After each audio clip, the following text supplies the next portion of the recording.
Gumagamit ka pa rin ba ng paper business card? 'Di ba napaka-boring? Hindi rin naman effective. Kung ako sa'yo, palitan mo na yan ng Pinas Social na Smart Business Card. Itong card na to is just one only. Di mo kailangan magpa-print ng maraming paper business card, kundi isang PVC card na mayroong chip sa loob. Kapag meron kang kausap or client na you need to give yung contact information mo, kailangan mo lang gawin, i-ask siya na ilabas yung cellphone niya, tapos itapat mo yung business card, and then may lalabas na link. At tapos i-click mo lang yan, and then yan na, lalabas na yung business card. So, ano laman ng business card? So, let's see. I-show ko po sa inyo. As you can see, dito po sa ating screen, makikita nyo meron akong demo sa aking cellphone na ito po ang itsura ng ating Pinas Social Smart Business Card. So, as you can see, nakikita nyo merong profile, merong cover photo, merong name, at siyempre verified check, your position, your company, tapos if you want to put some small information about you, pwede ka rin maglagay. Tapos, yung mga social links mo, messenger, website, Facebook, Instagram, YouTube. Makikita mo dito, ayan, like once na i-click ko yung Instagram, magtapupunta po tayo sa Instagram. Automatic po na mag-redirect. Tapos, siyempre, nandito yung contact information mo. You can put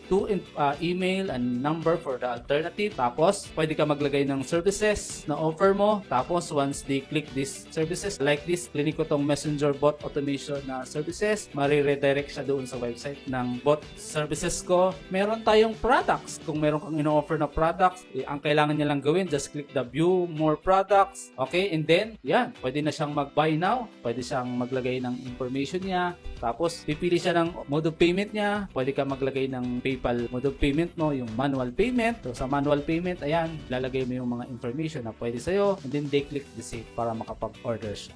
Meron tayong business hours, tapos pwedeng mag-set ng appointment, no? You can pick the date, kung anong date, let's say April 30, and then anong oras. So, you can put yung mga option ng oras na open your appointment. Halimbawa, isa kang dentist or isa kang consultant or something na nag-o-offer. So, yan. I-click mo lang itong oras. Let's say 1:30 to 3 p.m. and then make appointment. Pwede kang maglagay ng information mo, etc. Tapos, pwede rin yung appointment na may payment. Tapos, pwede sila mag-inquire. If they want to save your information, simple lang. Just click the add contact and then, wala. Ma-open na yung all the details na nandoon. Mobile phone, alternative phone, emails, lahat ng website, yung links, mapupunta lahat ng mga links na nilagay mo. And then, gagawin nyo na lang, create contact. So, ganun kaganda po itong Pinas Social na Smart Business Card po na ito. Now, magkano yan sa nito? Pakita ko po sa inyo yung ating website. So, meron tayong prices dito. Ayan. So, we have solo. All you have to do is to purchase the card. Na one-time payment yung pag-purchase ng card. Ang price po nun is 500 pesos and 700 pesos yung card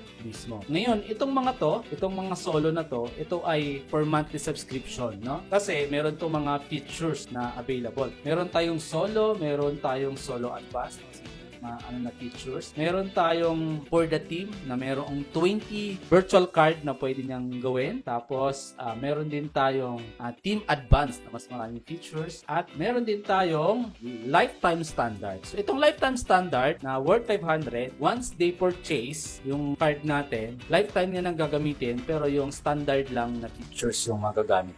Ngayon, by May 1, yung ating standard po na lifetime, hindi na po 500 pesos. Magiging 700 niya. So, we have 4 days. Today is April 26. So, by May 1, magiging ang presyo na po nito ay 700 pesos for the standard lifetime subscription. Tapos, one-time payment for 500 pesos sa isang card na to. So, if you want to avail at maximize ito, just make it. Now, if you are questioning kung pwede ka bang i-edit yung information anytime, let's say gusto ko magpalit ng information, yes, pwede po.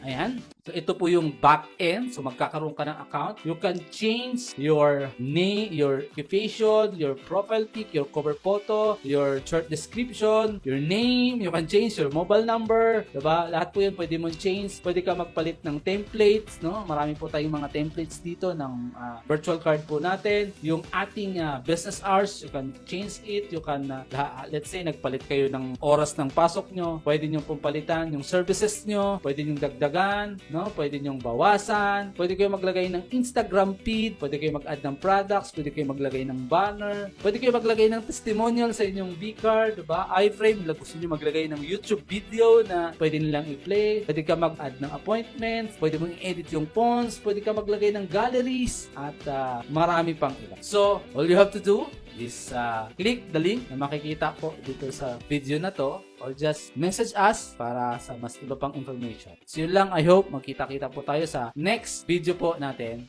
Bye-bye.